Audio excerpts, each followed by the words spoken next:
Login के लिए प्रयुक्त मोबाइल नंबर, आपत्ति दर्ज कराने वाले द्वारा प्रोसेसिंग हेतु दिया गया मोबाइल नंबर, सॉफ्टवेयर एप्लीकेशन माध्यम, आईपी पता, आवेदक का स्थान, फॉर्म जमा करने की तिथि और समय तथा यूजर निर्माण की तिथि। अब वो मांग आलू रहे हैं, तुम दे उन्हें प्याज रहे हो।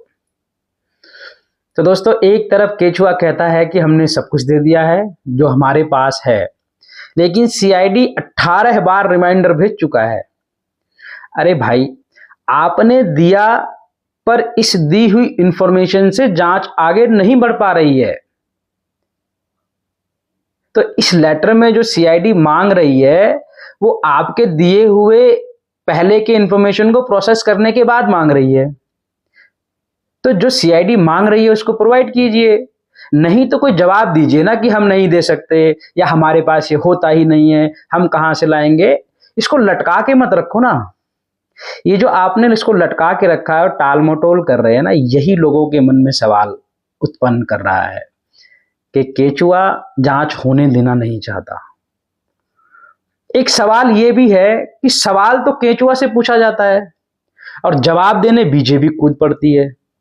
तो ऐसा लगता है कि केचुआ एक ऐसी संवैधानिक संस्था है जिसके पास न कोई पावर है, न कोई साधन है, न संसाधन है, जबान तो बेचारे के पास बिल्कुल है ही नहीं। अब अगर ऐसी अबला, निर्धन और कमजोर संस्था की तरफ से सत्ता पार्टी के लोग आकर जवाब दे रहे हैं तो क्या गलत कर रहे हैं।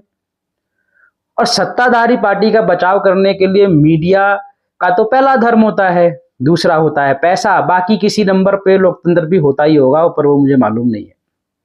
मेरी फेवरेट और सबसे ज्यादा ईमानदार और निष्पक्ष एंकर रूह बिका लियाकत जी एक डिबेट में थी।